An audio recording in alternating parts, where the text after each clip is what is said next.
چمن په کیډټ کالج چې په کلي حسنزی کې جوړ شوی دی، په دې کې ولاړ یم. دا د 4 کالو عظیم شان پروجیکټ په 2016 کې شروع شو چې په دا به په 17 کې باقاعده کار آغاز پر شو، په 21-20 کې به دا کمپلیټ دی او په 21-20 کې به په دې کې کلاسونه شروع کېدل. خو بدبختانه نن 2026 شدي هغه نیمه د کال تیر شوی دی، خو در اوسه ساعته پورې په دې کلاسز شروع شوي نه دي. او د چمن چې کوم کیډټ کالج اول بیچ کوم سٹارټ دی هغه د پښین په کیډټ کالج کې 13 میاشته وصولو.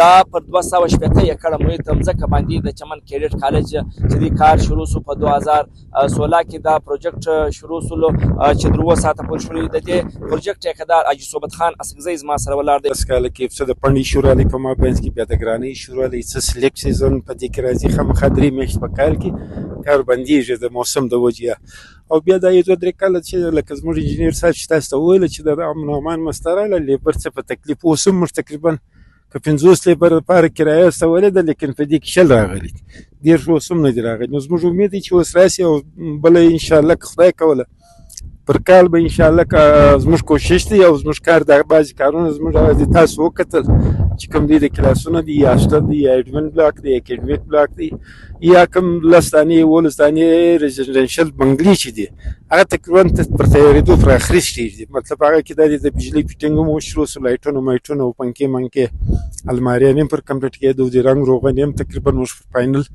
ټچ باندې ایښي دي او تقریبا هغه کوي که وغواړي انشاءالله زموږ امید دی چې پر روان کال کې دلته دې کلاسونه شروع کوی شي. پاته کار چې دی هغه د فنډ سره شاید موږ یو څه لږ ټیم راڅه وخوري. پرایورټي زموږ دا ده که چې دوی وغواړي که پر کال دلته کلاسونه دی شروع کړي هغه شروع کړي. اس cadet college के इंजीनियर अकील साहब मौजूद है. मोहम्मद अकील साहब क्या बताना चाहेंगे? फिनिशिंग बताया जा रहा है कि फिनिशिंग पे ये काम अभी बिल्कुल रुक गया है, लेकिन हम देख रहे हैं कि अभी भी बहुत से ऐसे आपके ब्लॉक्स है कि जहाँ पे प्लास्टर का काम भी रिसेंटली कुछ छत डाले गए हैं और मुश्किल काम फिनिशिंग का ही होता है. क्या समझते हैं? ये सर जो है ना, जो फेज 1 में बिल्डिंगें थी वो तकरीबन जो है ना कम्प्लीट है, 90-95% काम हो गया. जो फेज 2 में बिल्डिंगें आई हैं उनके ऊपर वर्किंग शुरू है, वो स्ट्रक्चर वर्क अभी स्टार्ट है उनके ऊपर. ये जो है ना इस वजह से जो है ना थोड़ा सा जो है ना वो है, क्योंकि फेज 1 हम लोगों का पहले स्टार्ट हो गया था, फेज 2 हम लोगों का जो है ना फिर नेक्स्ट बाद में जब उसके डिजाइन ड्राइंग्स वगैरह फाइनल हुई थी फिर जो है ना वो वर्किंग स्टार्ट. बहुत शुक्रिया.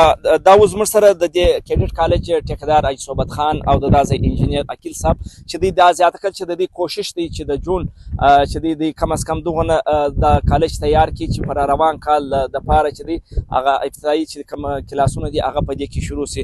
بل طرف ته د چمن چې کوم عام ولس دی هغه د حکومت صدا غوښتنه کړې ده، حکومت سره مطالبه کړې ده چې د کیډټ کالج کم د فند مسلې روان دي، کم چې بار د دې ته د فند د کمی په وجه دلته کار بندیږي او کار د سستروي شکار سي کار ودرېږي.